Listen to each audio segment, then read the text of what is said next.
En el nombre del Padre, del Hijo y del Espíritu Santo. Amén. Espíritu Santo, te pedimos que desciendas tu Santo Espíritu sobre nosotros para poder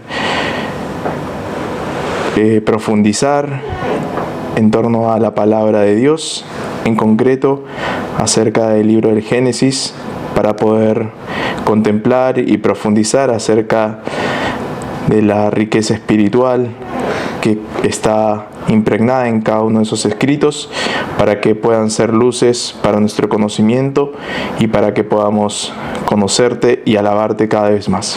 En el nombre del Padre, del Hijo y del Espíritu Santo. Amén. Hoy vamos a comenzar con el Antiguo Testamento, en concreto con el libro del Génesis, así que para eso vamos a hacer unas primeras notas preliminares acerca del tema del Antiguo Testamento, como para ponernos en el marco de lo que vamos a hablar, para después introducir propiamente lo que sería el libro del Génesis. Hay una frase muy conocida que dice que el final depende del principio, y en las Sagradas Escrituras es algo que se aplica muy acertadamente, y es que Cristo es el que da el sentido a todas las Sagradas Escrituras. Él es justamente, todas las Escrituras están pensadas en torno a la revelación de Él, a la preparación de la llegada de Él. El Antiguo Testamento está basado en el evento futuro de lo que llamamos justamente Jesucristo, ¿no? En la llegada de Jesucristo. Es decir, de muchas maneras el Antiguo Testamento comunica, digamos, la llegada y la preparación de Jesús, que como todos sabemos es Dios hecho hombre, el verbo de Dios hecho carne. Hay una frase también de San Agustín que decía que el Antiguo Testamento es el Nuevo Testamento pero velado, ¿sí? Y el Nuevo Testamento es el Antiguo Testamento pero desvelado. Siguiendo esta lógica, Jesús mismo dice: yo no he venido a abolir la ley, no he venido a abolir la ley y los profetas, sino a darle cumplimiento. Y es que Jesús justamente es el que cumple todo aquello que en el Antiguo Testamento se escribió y se habló. En Jesús todo eso termina siendo cumplido. Esas promesas se cumplen de manera plena en Jesucristo. Entonces así es como hay que entender la lectura de alguna manera de lo que sería ese primer pacto de la antigua alianza que conocemos como el Antiguo Testamento. Esta introducción al Antiguo Testamento, ¿sí? Antiguo Testamento sería ese antiguo pacto de Dios, ¿sí? Antiguo pacto de Dios con su pueblo, con el pueblo de Israel. Dios elige a un pueblo, ¿sí? Que es este pueblo de Israel, y elige a diversos personajes que van a acompañar el devenir de la historia y el camino de cómo Dios se va revelando en la historia por medio de este pueblo, ¿no? Y personajes y hombres que van a ir acompañando, que van a ser como mediadores de Dios de alguna manera, para que ese pueblo pueda mantenerse fiel a las promesas que Dios de alguna manera va diciendo y va prometiendo hasta la llegada final de Jesucristo. Y uno de los personajes principales y centrales sería Moisés, y en concreto en el monte Sinaí, donde se pacta esta alianza por medio también de la revelación de los 10 mandamientos, ¿no? Entonces hay esta alianza y este pacto de Dios con los hombres, esta primera alianza justamente, que es la que va a dar inicio a todo ese proceso de la revelación. Entonces, con esta introducción, con este marco, es que tenemos que entender lo que sería el Antiguo Testamento. Y dentro del Antiguo Testamento, que son varios libros de diversos géneros literarios, vamos a comenzar con el Génesis, ¿sí? El libro del Génesis viene de la palabra Bereshit, que significa en el principio, así es como comienza literalmente la primera frase de las Sagradas Escrituras, en el principio. Y con respecto al libro, no es poco común que muchas veces nos aproximamos al libro de Génesis y al relato del Génesis, fundamentalmente al relato de la creación o el pecado original o el arca de Noé, el diluvio, etcétera, como si estuviéramos pensando acerca o buscando en él un tratado de ciencia, ¿no? Y muchas veces, y surgen las preguntas cuando vamos con esa mentalidad de decir, bueno, ¿cómo es que Dios pudo haber creado el mundo en 6 días? ¿Cómo es que todas las especies de alguna manera llegaron a ser al mismo tiempo? ¿Cómo es que la luz existía antes que el sol y la luna? ¿Cómo es posible conciliar todos estos relatos con el pensamiento tal vez de Newton o de Einstein o de cualquier científico que de alguna manera a veces se aproxima con esa mentalidad y piensen o busca muchas veces trata de buscar en estos relatos del Génesis un tratado de ciencia, y en realidad sería un error.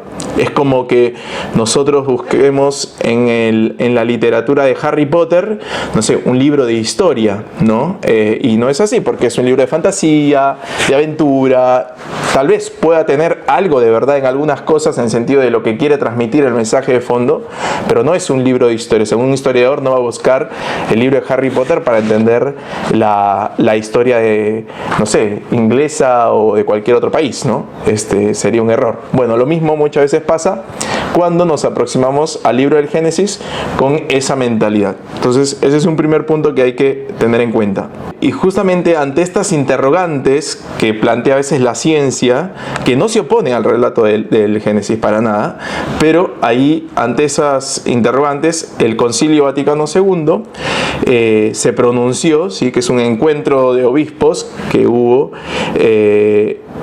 para clarificar algunos temas acerca de lo que creemos, ¿no? Y en concreto, sobre las Sagradas Escrituras, se pronunció diciendo que es importante para aproximarnos a las Escrituras entender el género literario en el cual se encuentra, el contexto, a qué tipo de gente está siendo dirigida, que es un poco estas cosas que hemos estado haciendo a lo largo de los 2 primeros cursos, y también en hacemos un esquema donde vemos el contexto, en qué espíritu fue escrito, hacia quién va dirigido el texto, etcétera, etcétera, porque con esos elementos uno puede entender con mucha mayor precisión el por qué se escribe esto, por qué se escribe lo otro, en qué tipo de lenguaje está, etcétera, etcétera, ¿no? Como que para saber bien sobre qué estamos parados. También el Génesis, por lo tanto, también hay que ubicarlo, si bien el primer libro de las Sagradas Escrituras está dentro de lo que sería la obra del Pentateuco, que es los 5 primeros libros de las Sagradas Escrituras, que para el pueblo judío, ¿sí? Para el pueblo de Israel, el Pentateuco es también conocida como la Torá, como aquella ley en la cual ellos veían no solo la historia de cómo Dios los fue eligiendo, sino también sus propias leyes de cómo vivir esa religión que Dios de alguna manera les iba revelando. Entonces la Torá era la guía espiritual y cotidiana para ellos, y a la cual ellos recurrían para poder vivir en la vida cotidiana, para organizarse también políticamente y socialmente. Entonces el Génesis es considerado y está dentro de este compendio, digamos, que sería el Pentateuco. Como les dije, para los hebreos, el libro Bereshit, que significa en el principio, así es como lo llaman a ellos de alguna manera el Génesis.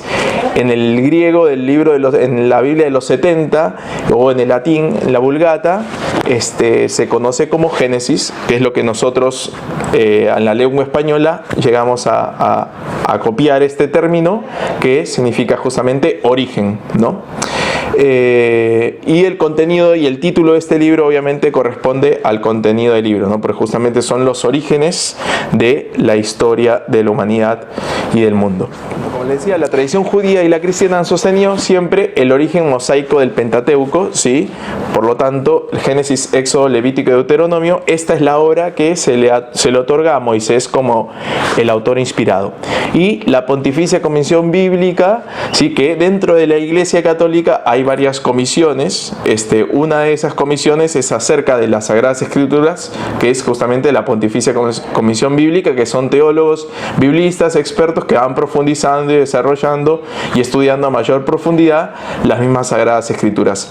Ellos se pronunciaron el 27 de junio de 1906, determinando con toda autoridad e integridad que los libros del Pentateuco han sido de alguna manera escritos por este personaje que sería Moisés, ¿no?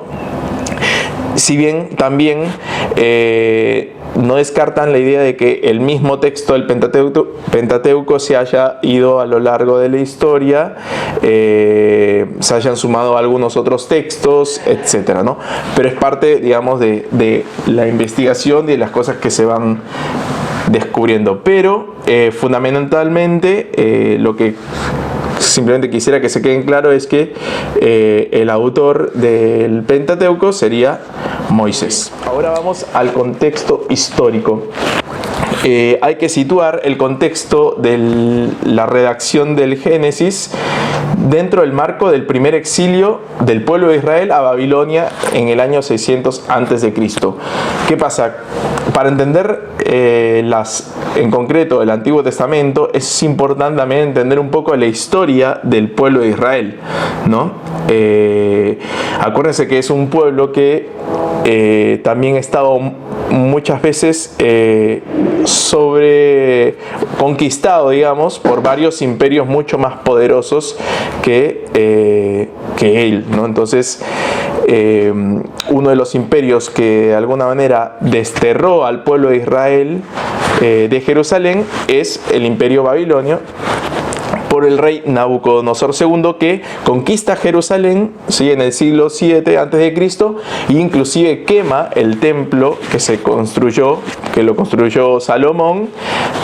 Quema ese templo, que era el lugar de culto para los israelitas, y exilia de alguna manera a mucha gente del pueblo de Israel, especialmente a la gente más, por así decirlo, de nivel o estrato social alto, porque eran los que posiblemente podían tener la posibilidad de generar una revuelta.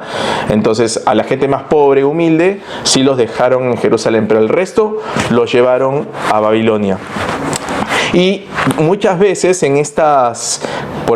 justamente por estas conquistas y este contacto con estas otras culturas, estos imperios y reinos de alguna manera tenían sus propias divinidades, ¿no? Y es ahí donde muchas veces el pueblo de Israel se pone en juego la fidelidad al Dios, al único Dios verdadero, al Dios de Israel, al Dios que se ha ido revelando por medio de los profetas, etc. Bueno, el pueblo de Israel muchas veces fue infiel, ¿no? Y de hecho pasó que mucha gente israelita, cuando estuvo en Babilonia, que empezó a escalar de alguna manera en medio de esa cultura, empezaron a adorar a otros dioses, ¿no? Propios de esa cultura. Por eso también parte de la intención de escribir el Génesis y el Pentateuco iba en la línea también de generar esta conciencia de que la gente vuelva a poner la mirada y se recuerde de que Dios había elegido al pueblo de Israel, había tenido una alianza, que el Dios de Israel es el único Dios verdadero y no se puede comparar a ninguna otra divinidad, etcétera, etcétera.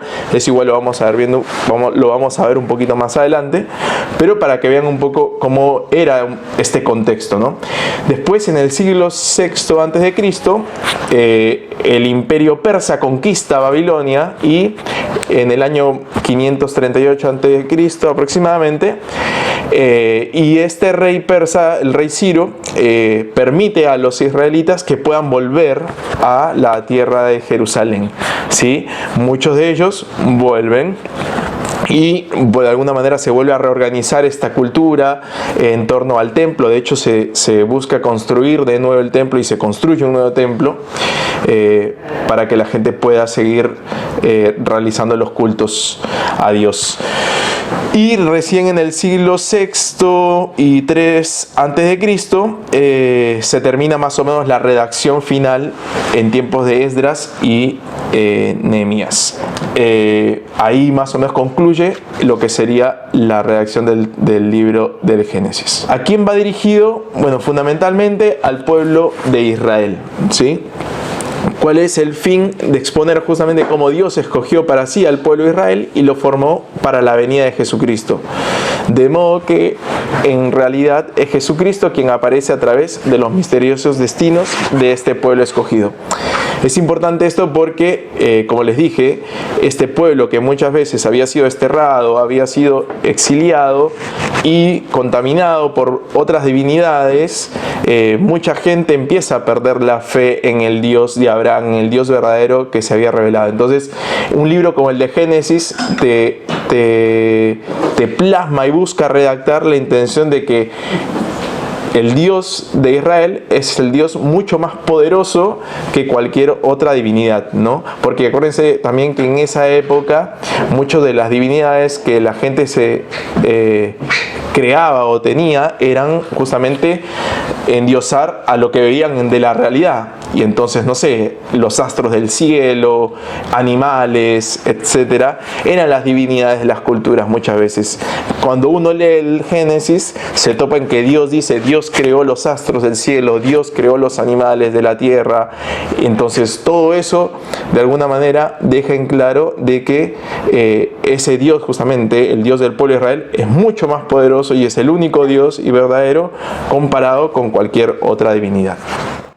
Ahora vamos a entrar un poco sobre las claves teológicas.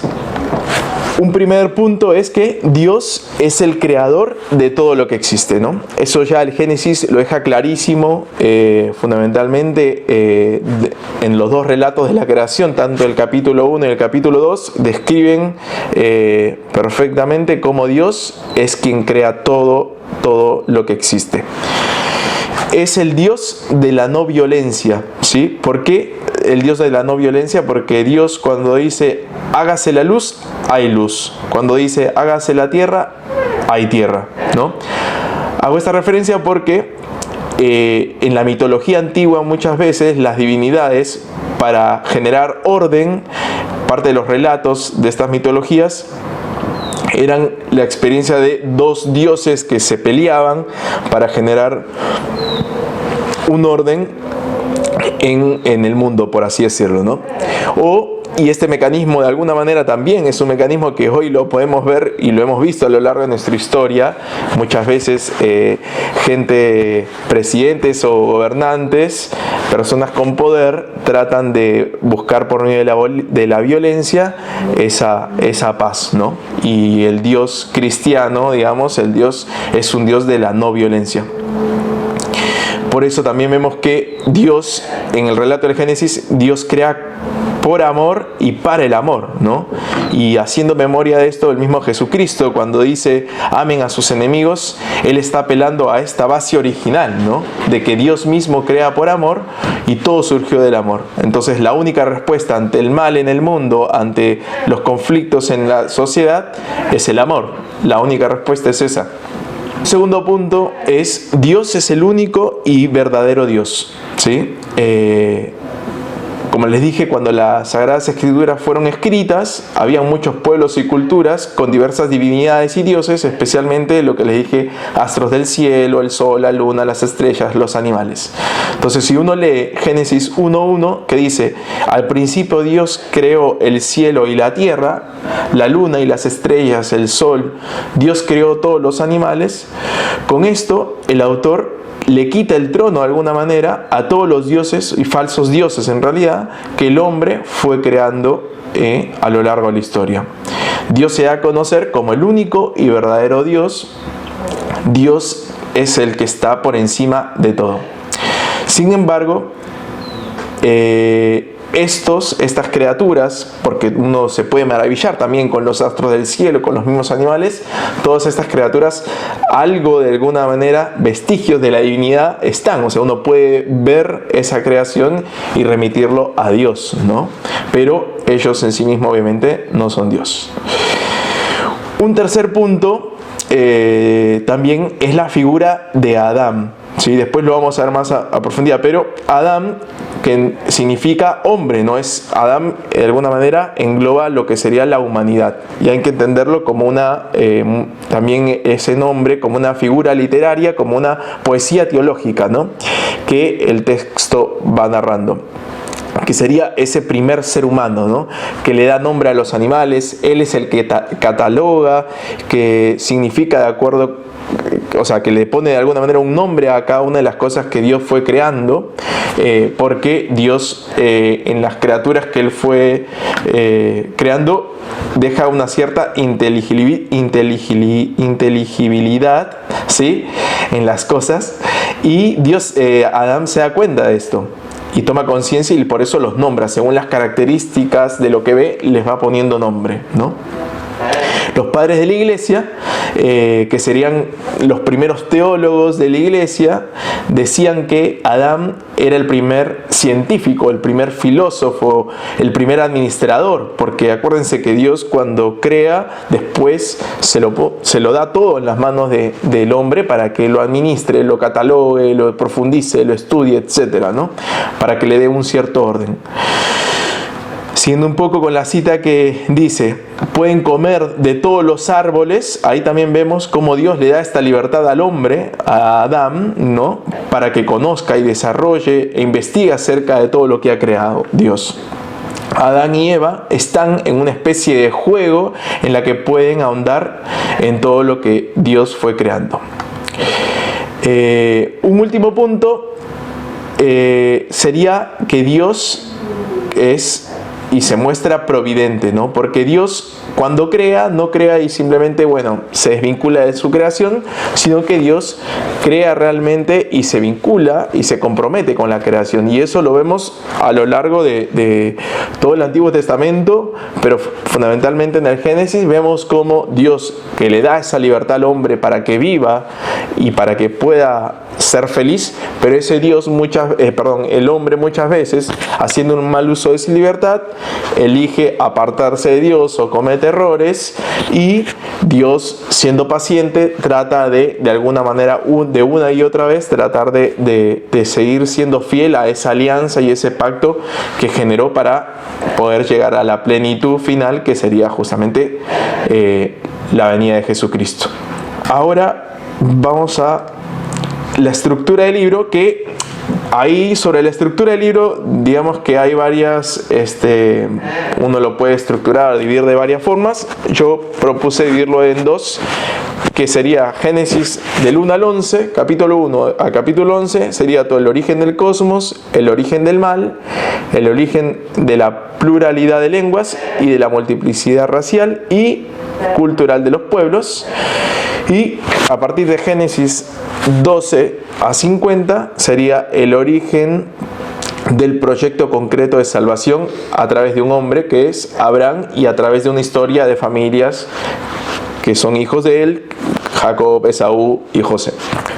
Otra cosa interesante de esta división es que en toda la primera parte del Génesis, del 1 al 11, vemos como Dios, que da origen a todo lo que existe y crea por amor, le da esta libertad al hombre, pero este hombre una y otra vez termina queriendo ser más que Dios, o apartándose de Dios, queriendo buscar una cierta autonomía, tratando de querer él decidir e imponer qué es lo que está bien y qué es lo que está mal, y por eso todo el libro del Génesis de la primera parte comienza recontra bien, pero después va literalmente en caída, y casi que uno puede hasta perder la esperanza, pero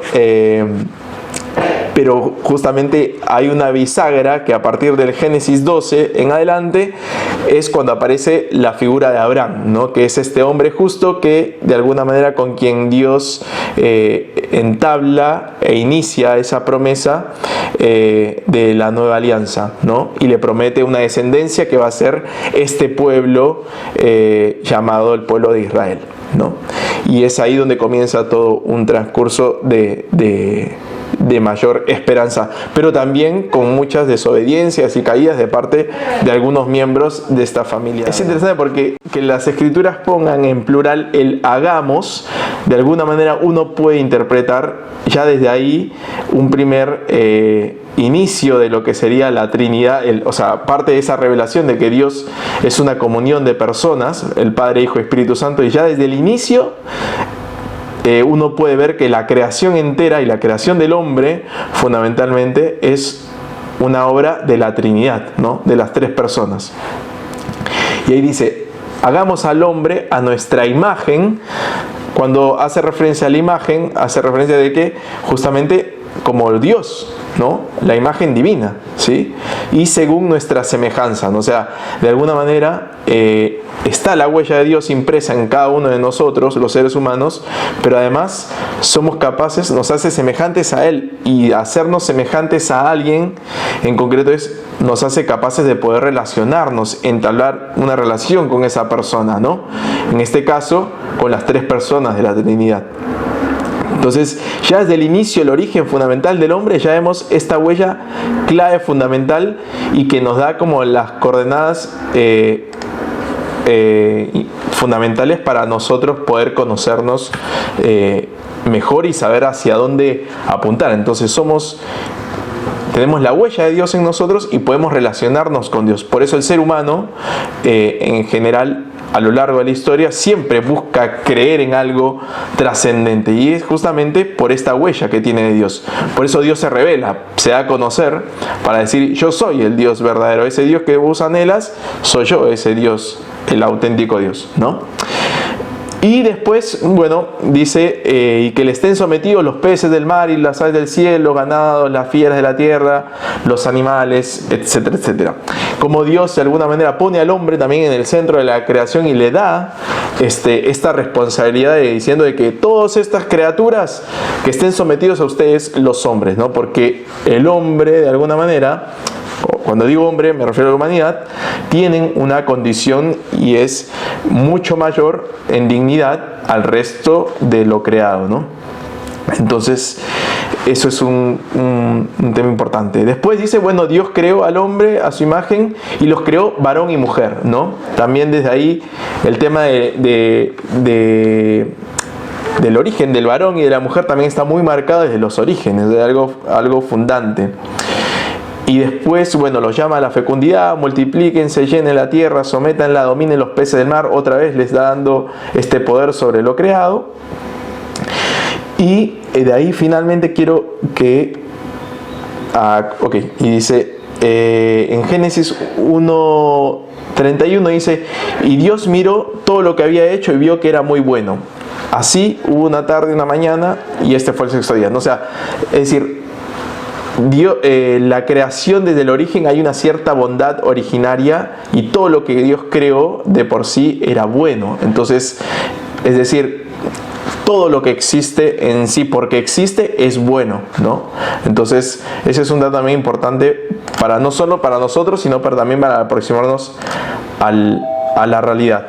Después vamos al capítulo 2 del Génesis, y ese es el segundo relato de la creación. Hay dos relatos. En el primer relato, de alguna manera, narra primero la creación del cielo, del mar, la tierra, las estrellas, etcétera, etcétera, animales, y finalmente la última creación fueron los hombres, ¿no? El hombre. Y en el relato del Génesis 2, primero es la creación del hombre, ¿no? Y el hombre que después Dios lo pone en este jardín del Edén. Entonces vamos a leer Génesis 2. Uno es que cuando el Señor Dios de alguna manera crea al hombre y los pone de alguna manera en el jardín del Edén para que cultiven y cuidaran de este jardín, les dice, pueden comer de todos los árboles que hay en la tierra, en este jardín, exceptuando únicamente el árbol del conocimiento del bien y del mal, ¿no? Y de él no deberán comer, porque el día que lo hagan quedarán sujetos a la muerte. Esto es importante porque de alguna manera Dios es el que determina qué es el bien y el mal, y les dice, no es que ustedes pueden comer de cualquier árbol, menos de este, porque eso de alguna manera los va a llevar a la muerte. Entonces, porque Dios sabía perfectamente qué es lo que les hacía bien y qué es lo que les hacía mal. Vamos rápidamente al pecado original, que es el relato de Génesis 3. Bueno, este esquema que nos narra Génesis 3 es conocido como el pecado original originante. ¿Por qué originante? Porque es el pecado el cual surgen a partir de ese pecado los demás pecados de toda la humanidad y los que siguen habiendo hasta ahora. Y este esquema de diálogo, tentación, caída se repite en todos los pecados que cada uno de nosotros cometemos. Y vamos a verlo así como paso a paso para que se den cuenta de que, y haciendo memoria de tal vez las veces en las que uno ha pecado, se manifiesta con el mismo mecanismo. Es el mismo esquema. A ver, vamos a leer un poquito acá. Y dice, la serpiente, que era el más astuto de los animales, siempre hay un tentador, ¿no? Hay un primer diálogo, ¿no? Entonces el diablo trata de le dice a la mujer, así que Dios les ordenó que no comieran de ningún árbol del jardín. Ya de ahí, o sea, siempre el bien, el mal se presenta bajo la imagen de un bien, ¿no? Y también el tentador siempre hay como que trata de confundirnos a la hora de plantearnos interrogantes, y le dice, así que Dios les ordenó que no comieran de ningún árbol del jardín. Ya en esa pregunta, de alguna manera, el demonio va metiendo una mentira, porque no fue así. O sea, no es que Dios les dijo no coman de ningún árbol, ¿no? Pero él mete la palabra de ningún árbol, ¿no? Entonces como que ya queriendo confundir a la mujer. Y la mujer cometió un error, que es responder a la tentación. Ella responde al demonio y le dice, podemos comer los frutos de todos los árboles del jardín, ¿no? Ya eso es un primer como consejo. Ante la tentación, lo mejor es no dialogar, porque cuando uno dialoga ya estás casi ya decaída de alguna manera. O sea, entrar en diálogo con la tentación es lo peor que podemos hacer. Bueno, la mujer le respondió y le dice, podemos comer los frutos de todos los árboles del jardín, bla, bla, bla, pero respecto a este árbol, Dios nos ha dicho que no comamos, ¿no? Que no coman, etcétera, etcétera. Y la serpiente le dijo, claro, cuando la mujer le dice, no podemos comer porque Dios nos dijo que estaremos sujetos a la muerte, la serpiente le dice, no van a morir, ¿no? O sea, otra mentira más. No van a morir, ¿no? Y ahí además pone al ser humano en contra de Dios, porque dice, no, o sea, obviamente yo te estoy diciendo que no van a morir, por lo tanto, entonces Dios es un mentiroso, Dios está jugando con nosotros. Y más, y sigue poniendo a Dios en contra de ellos, diciendo, Dios sabe muy bien que cuando ustedes coman de ese árbol, se les abrirán los ojos y serán como dioses, conocedores del bien y del mal, ¿no? ¿Cuántas veces también en este diálogo que tenemos con la tentación, muchas veces también pensamos, tal vez no será que Dios está siendo muy estricto conmigo, o claro, muchas veces Dios me corta la libertad y no me deja hacer un montón de cosas que yo quisiera hacer, tal vez en realidad son solo cosas que yo me estoy haciendo en la cabeza y que no es tan mal, en realidad no es tan mal como dicen. Y ahí empezamos a dialogar y a entrar en una constante... nos vamos mintiendo a nosotros mismos y tratando de autojustificarnos a nosotros mismos para poder consentir el acto malo, ¿no? Después dice, cuando la mujer vio que el árbol era apetitoso para comer, agradable a la vista y deseable para adquirir discernimiento, tomó de ese fruto y comió, ¿no? Bueno, eso es lo que les dije, o sea, como el mal nunca se va a mostrar con el rostro verdadero, porque si se mostrara con el rostro auténtico, obviamente que nadie pecaría, nadie elegiría el mal. Nosotros cuando muchas veces optamos por el pecado es porque pensamos que es un bien, ya sea un bien placentero, ya sea un bien de cualquier otro tipo. Pero inclusive a veces nos da vergüenza el poder confesarnos, no sé si confesarme esto, me da vergüenza, no, ¿qué le voy a decir al cura esto? Bueno, obviamente todo eso es parte también de la tentación, porque el demonio obviamente no quiere que puedas reconciliar esa herida o que puedas dejar que Dios sane eso, ¿no? Pero bueno, entonces esa es algo que quería que vean, que les quede claro, que el pecado originante es un esquema que también aparece obviamente en el Génesis 3 y que es importante para entender nosotros la realidad del pecado, ¿no? Y cómo el demonio muchas veces actúa en medio de nosotros. Después, otro pasaje muy importante en ese Génesis 3, que es en medio del marco de la situación de Adán y Eva que acaban de pecar y desobedecer a Dios, como Dios, ya desde el primer momento en que el hombre desobedece, ya Él está pensando en un plan de salvación. Y es ahí cuando en Génesis 3:15, si quieren ubíquenlo en su Biblia, pero dice: pondré enemistad entre ti y la mujer, entre tu linaje y el suyo. Él te aplastará la cabeza y tú le acecharás el talón. Este texto, que parece medio misterioso, tiene dos palabras claves, y por lo menos la iglesia y los padres de la iglesia han interpretado mucho este pasaje con la realidad de que Dios, como les dije, una vez que el hombre desobedece, ya Él está pensando en este plan de salvación, ¿no? Y le dice a la serpiente: pondré enemistad entre ti, o sea, entre el demonio, y la mujer. La palabra mujer, ¿quién es la mujer? De alguna manera la iglesia ha leído y ha interpretado, muchos biblistas católicos han interpretado a la mujer como la figura de María, porque María en ese momento, cuando dice la mujer, se refiere a Eva, pero la nueva Eva, que va a ser María, porque así como Eva es la madre de los seres humanos, por así decirlo, la primera madre, María es la nueva Eva, porque ella es la que nos va a dar a luz a todos los hijos ya redimidos de alguna manera, ¿no? Estos hijos espirituales, hijos de Dios redimidos. Entonces, por eso, de alguna manera ahí también se va como profetizando lo que va a ser, que por medio de María y del linaje de María, de la humanidad, justamente de la humanidad de María, va a surgir este Mesías, el Salvador, ¿no? De hecho, la palabra linaje justamente también hace referencia al linaje, a la humanidad, que va a ser la humanidad de Dios hecho hombre, que es Jesucristo, ¿no?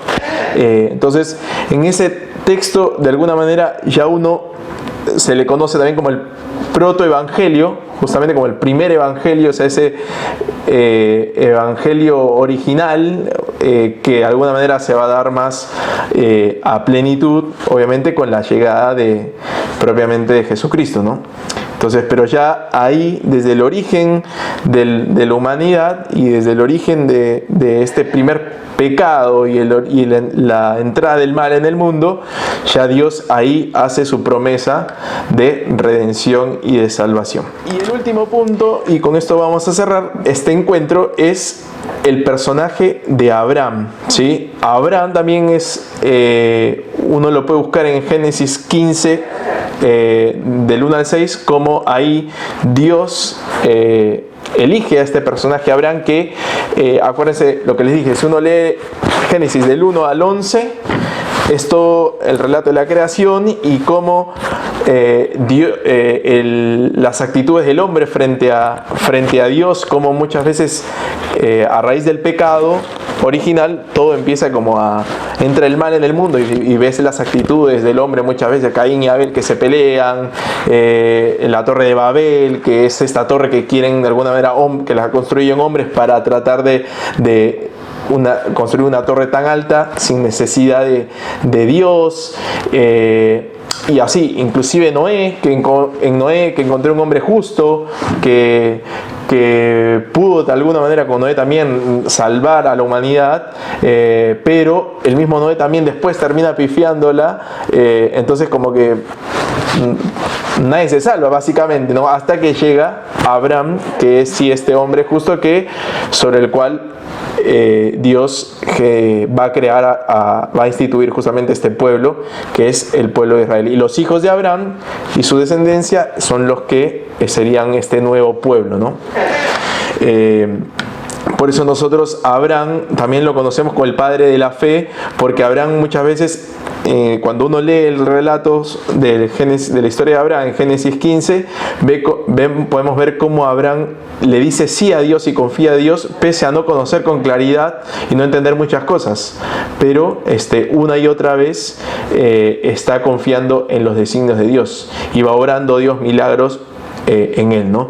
Por ejemplo, voy a leer simplemente este texto que dice en Génesis 15 del 1 al 6, dice: después de estos acontecimientos, la palabra del Señor llegó a Abraham en una visión, en estos términos: no temas, Abraham, yo soy para ti un escudo, tu recompensa será muy grande. Señor, respondió Abraham, ¿para qué me darás algo si yo sigo sin tener hijos? Y el heredero de mi casa será Eliezer de Damasco. Después añadió: tú no me has dado un descendiente, y un servidor de mi casa será mi heredero. Entonces el Señor le dirigió esta palabra: no, ese no será tu heredero será alguien que nacerá de ti. Luego lo llevó fuera y continuó diciéndole: mira hacia el cielo y si puedes, cuenta las estrellas. Y añadió: así será tu descendencia, Abraham. Y Abraham creyó en el Señor, y el Señor se lo tuvo en cuenta para su justificación. Bueno, ¿qué pasa? Abraham era un hombre ya grande, bastante grande, y no podía tener con su esposa Sara, no podían tener hijos. Entonces, ya a edad, cuando fue una edad bastante adulta de ambos, ahí es que Dios milagrosamente les concedió tener un hijo, y a partir de ahí tuvo una descendencia muy muy grande, ¿no? Y esa descendencia justamente son todos los hijos de Israel. Por eso para los judíos Abraham es su padre, por así decirlo, ¿no? Nuestro padre Abraham es ese padre y ese hombre que Dios eligió para pactar la alianza de Dios con la humanidad.